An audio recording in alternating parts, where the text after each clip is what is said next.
The deprivation of quality higher education is a well-calculated strategy by which the ruling oppressors has always suppressed the oppressed from breaking off the shackle of poverty in Nigeria. Be smart.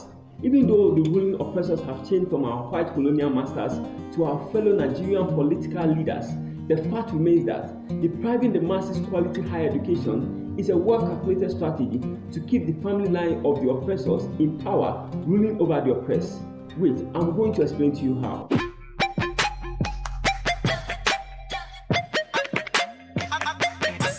Hi, I'm Yusuf, the CEO of DeRight Events Limited and one of the pioneers of GEFIT Movement. That's the Great Event Fashion Industrial Transformation Movement. Yes, the movement with the mission to standardize, professionalize, promote, and properly monetize Nigeria's event and fashion industry and other industries to create more alternative, sustainable jobs for Nigerian youth and impact more lives and to emancipate minds and liberate Nigerians from the four fundamental overdependency cankerworm that is deeply rooted into the minds of Nigerians, making us less productive. I will be your host for the GEFIT Movement, and today we will start our discussion on one of the four fundamental overdependency cankerworm. That's our overdependency on the certificate-based schooling system, which is being delayed unnecessarily by the incessant ASUU strike and other factors. These are true independence, creating the change we desire. Perhaps you might know, the yearning for quality higher education in Nigeria did not just start with the 1999 ASUU federal government agreement, nor the famous 1978 Alimos student demonstration. It is dated far back to the colonial era, but thank God, our great Nigerian nationalists were able to overcome it.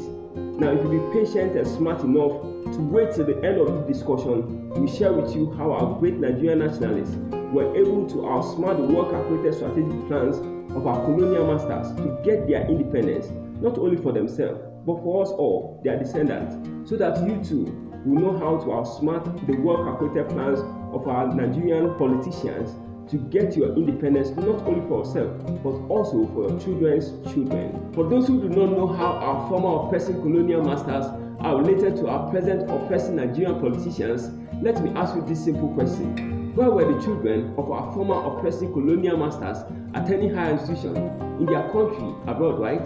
Good. Now, where are the children of our present oppressing Nigerian politicians attending higher institutions, also at abroad, right?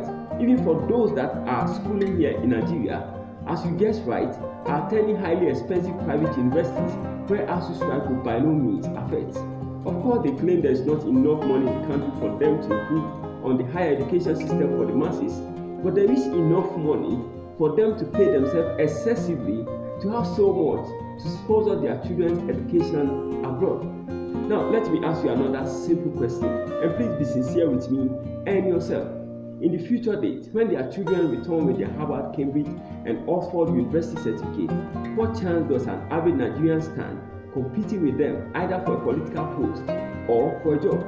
Yes, put your answer in the comment section below. And don't forget that apart from their highly ranked certificate, they will also have the backing of their parents' network, wealth, and influence. So now tell me, what chance does an average Nigerian stand competing with their children in the future dates? Yes, please put your answer in the comment section below and let's discuss further. These are true independence, creating the change we desire.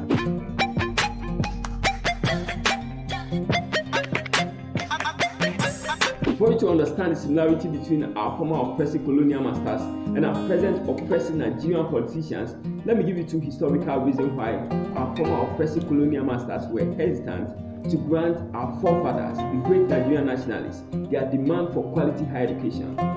One, it was realized that this was clearly a means to enable Africans to compete for senior posts in the civil service. Precisely, our former colonial masters were very protective about the senior posts. That's why they set the standard to be very high, knowing perfectly that there was no single higher institution in the country that could qualify Nigerians for such posts. In fact, they prefer leaving the post vacant rather than giving it to a Nigerian or any other African. For instance, by the middle of 1948, there were about 3,786 posts in the higher public service of Nigeria, Of these posts, about 1,245 posts were left vacant, while only 245 posts were occupied by Africans. As it were, the senior posts were reserved for only our former oppressive colonial masters. Little wonder why it was called the European post until it was revolutionarily changed to be called the senior post under the Nigerianization of the civil service movement.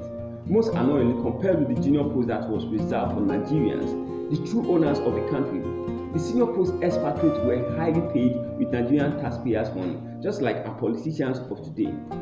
I'll share with you some of the well-calculated strategy our former oppressive colonial masters put in place to deprive our forefathers their demand for quality higher education, and also show you how our present oppressed Nigerian politicians are implementing the same strategy to deprive their fellow Nigerians their demand for quality higher education.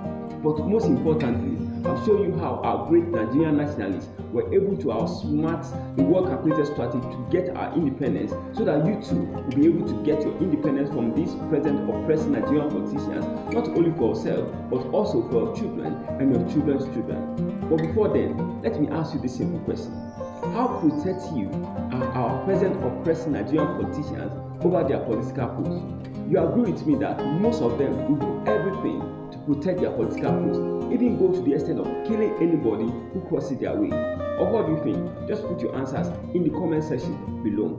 The second reason why our former oppressive colonial masters were hesitant to grant our forefathers their demand for quality higher education is the fact that, from point of views of British colonial officials, the most disturbing aspect of national demand was that Nigerians were not going to be contented merely with competing for jobs with British officials, but they were determined also to lead their people to self-government. Exactly, our present oppressed Nigerian politicians are also not just afraid that by you getting quality higher education, you stand a better chance to compete with them as well as their children over their political posts. Their greatest fear is that by you getting quality higher education, your eyes of understanding will be open. You will not be gullible to their political lies anymore. You will not waste your precious time on political argument, arguing on their behalf, and you will not sell your vote for just a congo of rice or beans. And finally, you break off your dependency on them as well as their children they are schooling abroad to take over their political posts.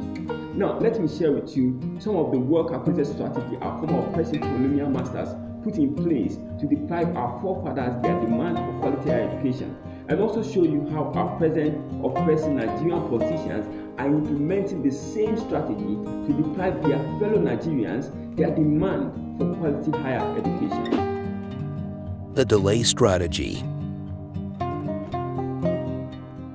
Far back into the 19th century, Nigerians have been yearning for quality higher education. People like the first African bishop of the Anglican Church, Samuel Ajayi Crowther, the Nigerian who interpreted the English Bible into Yoruba, became the first student to be admitted into Farabi, the first Western-style university to be established in sub-Saharan Africa in 1827. Even Henry Rawlinson Carr, the first black to become an inspector of education and resident commissioner of the Lagos colony, have to travel as far as Freetown, the capital of Sierra Leone, to school at Farabi College before traveling to England to further his education. From the inception of the college in 1950, that's over 100 years, more than 50% of Farabi's student population have been Nigerians.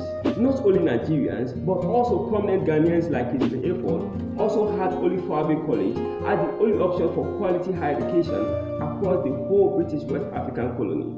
Now, having tasted quality education, these people, the educated elite across the British West African colony, were eager to ensure that their fellow West Africans also enjoyed the same privilege. And this is one of the reasons for the establishment of the National Congress of British West Africa as the earliest formal organization comprising the four colonies working towards the emancipation of Africa. The National Congress of British West Africa was championed by Kingsley Hayford, even though he decided to serve as the vice president.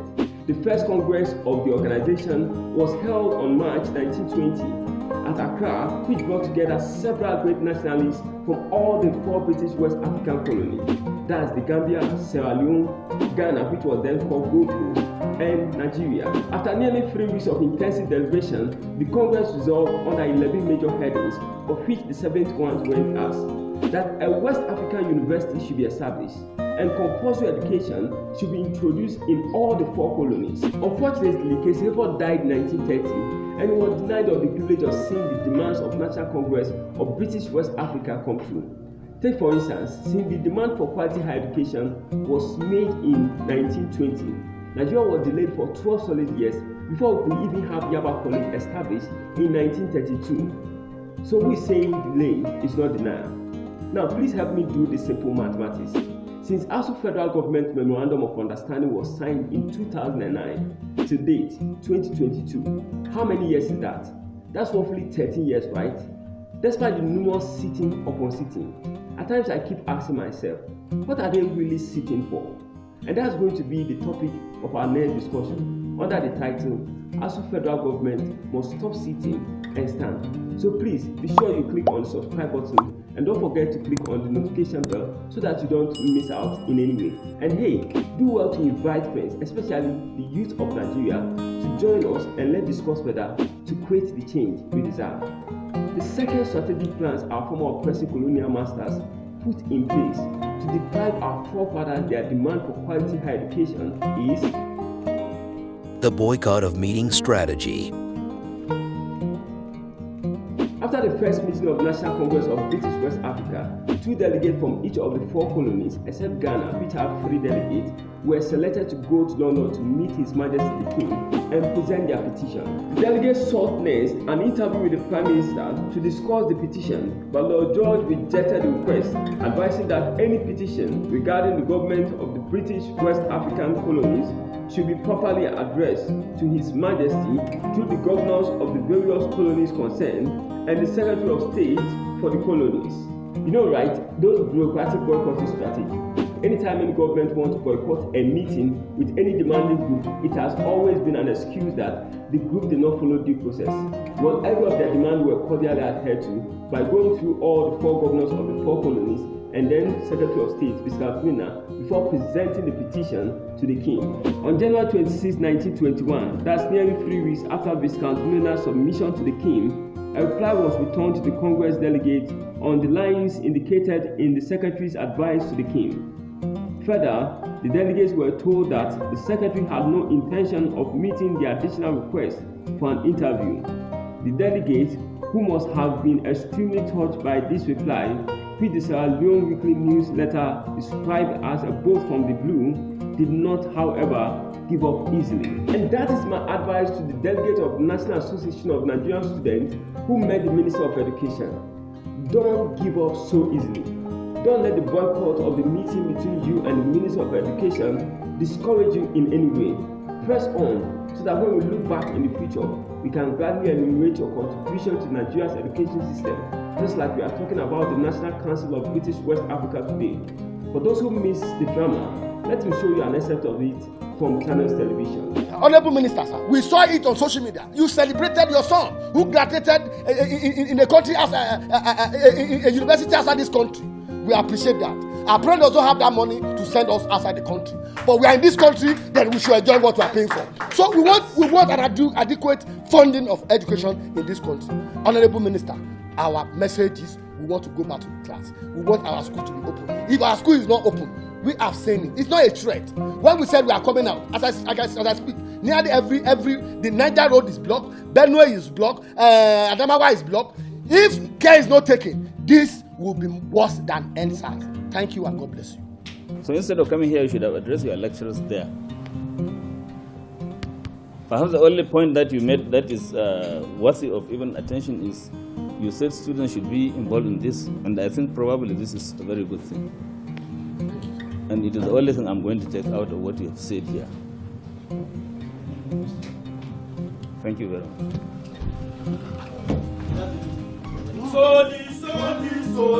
Solidarity forever. Solidarity forever.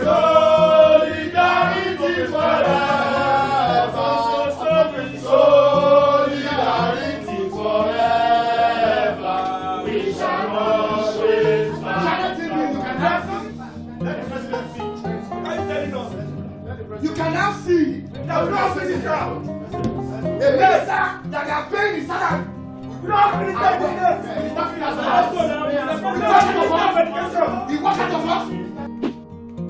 The not representative strategy. Now let me me tell you why the delegates of the National Congress of British West Africa were boycotted from meeting His Majesty the King. Earlier than this colonial office observation, however, the governor of the Gold Coast, Sir Gordon Goddenberg, had communicated to the colonial office intimating that the Congress movement was not truly representative of the people and that its objective of self-government would be fatal to the progress of the colony and people. See, I don't want to bore you with unnecessary details. However, if it interests you, we make available below this video the link to our journal source. Just check on your own the 11 resolution the delegates of the National Congress of British West Africa had wanted to present to His Majesty the King. Every one of it were necessary for our independence. But what do you expect? Knowing perfectly that the sources of the Congress will one way or the other affect them, they did everything to stop them. Just hear their vast submission to His Majesty the King. Following the colonial governor's observation on the Congress, Viscount Milner, the then Secretary of State for the Colonies, made a submission to the King regarding the Congress petition. In it, the Secretary pointed out that the claim of the Congress to represent native opinion in West Africa is expressly repudiated by those best qualified to speak on their behalf, and that the policy advocated by the Congress is regarded by them as inimical to native interests. Of course, the educated elite, that's the members of the Congress, just like ASUU and National Association of Nigerian Students, also has some intrinsic benefits for fighting for the masses. However, you can never rule out the fact that their success is for the collective good of Nigerians at large. So don't be gullible for our present oppressing Nigerian politicians to convince you to believe that our liberal fighters are only fighting for their selfish interests, but not for the interests of the masses. The not qualified enough strategy. The main intrinsic benefit for the members of the Congress was to counter the discrimination against the educated elite, which by then did not affect the uneducated masses. In fact, as early as 1902, the government had come out quite openly on the issue of discrimination. That's a pamphlet of that year, drawn out for the new West African Medical Service, stated that applicants must be of European parentage. As the saying goes, injustice against one is injustice against all. This discrimination against the educated elite were protested against by all West Africans. Even Richard Akinwale Savage, the prominent Nigerian medical doctor who was the last African to be appointed to the colonial medical service as an assistant colonial surgeon before the 1902 declaration by Joseph Chamberlain that in the future the service would be restricted to Europeans, was strongly against this. Little wonder he was the first to discuss the establishment of the National Congress of British West Africa with Casely Hayford right back in 1914. Could you imagine that after many years of studying at abroad, but there was no university in the whole West Africa that could teach you to become a medical doctor, you would be told that there's no job for you in your own West African colony. Not just because you are not well educated, but just because you don't have an European parent, you are not qualified enough. Definitely, if our educated elite have not resisted such an oppressive rule, we would not have gotten our independence on time. The most annoying part was that most of our educated elite were far educated than some of these Europeans that were making such silly decisions.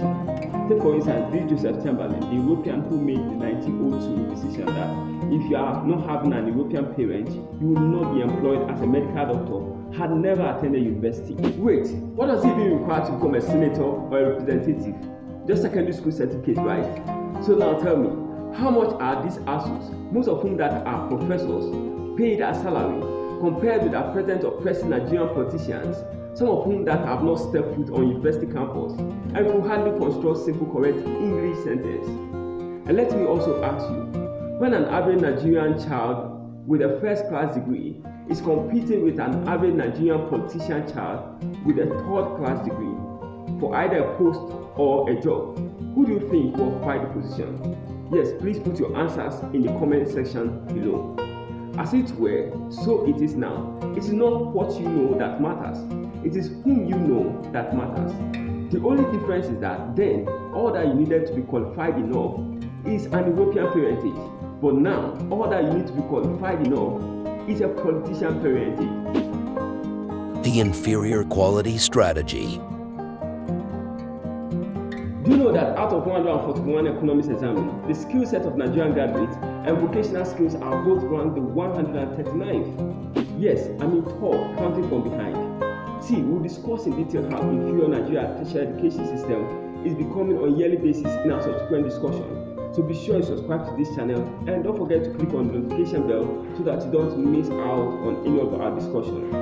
And hey, do well to invite friends, especially the youth of Nigeria, to join this discussion and let's discuss about these realities and facts. Silencing the demand of the oppressed with inferior higher institutions was the same strategy our former oppressive colonial masters implemented to deprive our forefathers their demand for quality education in order to suppress them from breaking off the shackle of poverty during the colonial days. Could you imagine that after many years of agitation, Yabaha College was the only higher institution that was established in 1932 for the whole of Nigeria? Well, this was well celebrated by the already starved and tested Nigerian masses, but to the educated elite who had had real taste of quality education at abroad, Yabaha College was nothing to write home about. Well, some would say half bread is better than none, but half poisoned bread is by no means better than none. Don't forget that half knowledge is more dangerous. By the way, why should you even settle for half bread when you have the option to go for a full bread? Among other reasons, the inferior quality of Yabaha College was the main provoking factor that led to the establishment of the Liberate Movement in 1934 as the first nationalist movement that cut across the whole of Nigeria, which was later renamed as the Nigerian Youth Movement in 1936. Don't worry, we'll discuss in detail how the inferior quality of Yabaha College provoked the establishment of the Nigerian Youth Movement in our next discussion. But before then, do you know that all these great Nigerian nationalists, Dr. Nigerian, Chief of Bafemi Awolowo, Samuel Akintola, A.T.O. Davis, were all members of the Nigerian Youth Movement? See, just subscribe to this channel and let's begin to share with you how they managed to work together hand in hand to resist the inferior quality of education offered at Yabaha College and continuously put pressure on our former oppressing colonial masters to demand for our first university in Nigeria, that is University College Ibadan, in 1948. This is our true independence, creating the change we desire.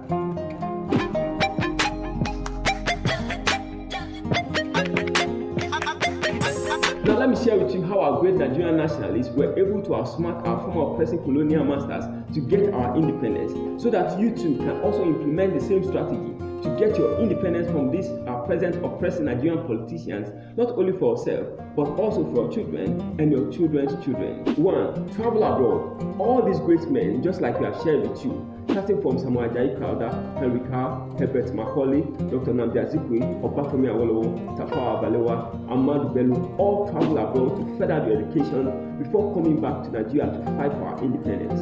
They did not allow the fact that there was not even a single university in the country during their time, deprived them the benefit of having quality higher education. They went extra miles to get it. And now, thank God for the internet.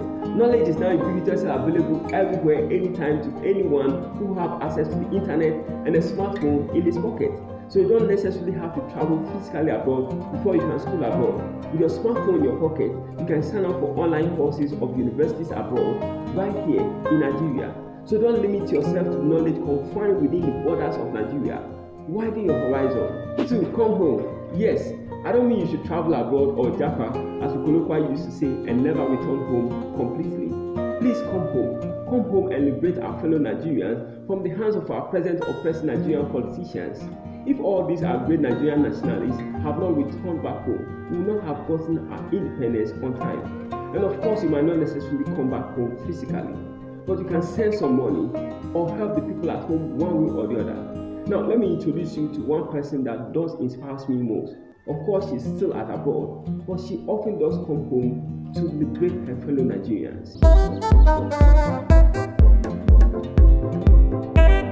What's up, people? It's your girl Adiola. How? I don't get it. Hasn't. Well, it's been real, and I'm keeping it right up in here. Don't forget to follow me on Facebook, Twitter, and Instagram. And if you're yet to subscribe to my channel, I'm watching you on Plasma TV. Press the subscribe button and the bell button. It is free. Until next time, I'm gonna see you all later. Peace out. 3. Read wider. The best way to outsmart your oppressors is to outread them. I don't think the common insult that say that if you want to hide something from an African, you keep it inside a book apply to our great Nigerian nationalists. Because most of them were far read than some of our former oppressive colonial masters. To date, I'm yet to come across Nigerian leaders who are as read as them. Of course, they were not just leaders blindly misleading their people, they were leaders leading with knowledge. 4. Liberate others. Out of the abundance of their region, they share their power knowledge in order to emancipate minds and liberate their fellow Nigerians from darkness. Little wonder most of them were involved in one publication or the other. Just name them: Herbert Macaulay, Obafemi Awolowo, Dr. Nnamdi Azikiwe, Samuel Akintola. All were involved in one publication or the other. Remember, they did not have the comfort of sharing or the ease of sharing their thoughts through social media as we have today. But they went the extra mile to establish newspaper publication firms which enabled them to emancipate the minds of their fellow Nigerians in order to liberate them, and that is the greatest form of independence. 5. Skill up. Of course, go to school, but please don't limit yourself to your certificate. Do you know that after 9 years of studying abroad, Dr. Nnamdi Azikiwe returned to Nigeria with 2 master's degrees? Yes, a master's degree in anthropology and political science from the University of Pennsylvania, and a master's degree in religion and philosophy from Lincoln University. He even taught as a graduate student instructor in history and political science department of Lincoln University. Yet, right here in Nigeria, his own country, a former oppressing colonial master deprived him the privilege of having a decent work, not even as a common college lecturer in King's College or Yabaha College. Out of frustration, Dr. Nnamdi Azikiwe picked up a newspaper publication work at Ghana. I couldn't believe that it is this newspaper publication work that brought him to the limelight. So just imagine, if he had no skills other than these 2 master's degrees and the numerous BSc, our former oppressing colonial master would have succeeded in suppressing him from fulfilling his destiny. So you too, don't limit yourself to your certificate. Please, skill up. And if you have skills in the event and fashion industry, just visit our website at gefitmovement.com.ng to advertise your business free to get more clients, to create more value for them, and make more money in your specialized marketplace. This is your true independence. Create the change you desire. 6. Come together. Though they had their individual differences, however, when it comes to national matters, they were united. Take for instance, Dr. Nnamdi Azikiwe and Chief Obafemi Awolowo broke out of Nigerian youth movement to form their respective parties, that's the NCNC and AG. But they continue to work hand in hand to fight for our independence. Likewise, Nigerian youth cannot but have their individual differences. Meanwhile, we must learn to disagree, to agree on matters that are necessary for our collective good, such as the strive for quality higher education. So please, help invite other Nigerian youth to join us and let's work together to create the change we desire. Don't let them deceive you that you are the future of tomorrow when you are being deprived quality higher education today, while they school their children abroad to take over the same leadership position. 7. Take action. Of course, our great Nigerian nationalists were not just reading, publishing, or coming together to talk in vain. No, they took action. And that's what we are going to do today. And that starts now. So down in the video description below, we have made a link available titled Petition. Do click on it to sign the petition today. It is our first petition requesting the federal government to reform Nigeria's tertiary education system. And it is that simple. All that we need is a good number of people to sign the petition. So please do sign the petition and do invite others to also sign the petition.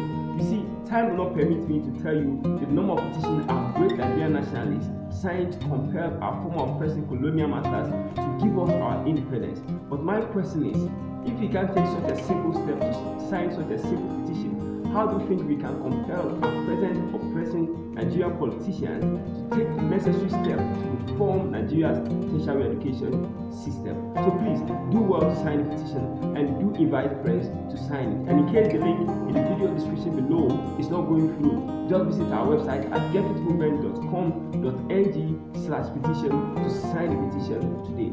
Thank you very much. And finally, support others. Almost all our great Nigerian nationalists receive support in the form of scholarship to attend quality higher education abroad.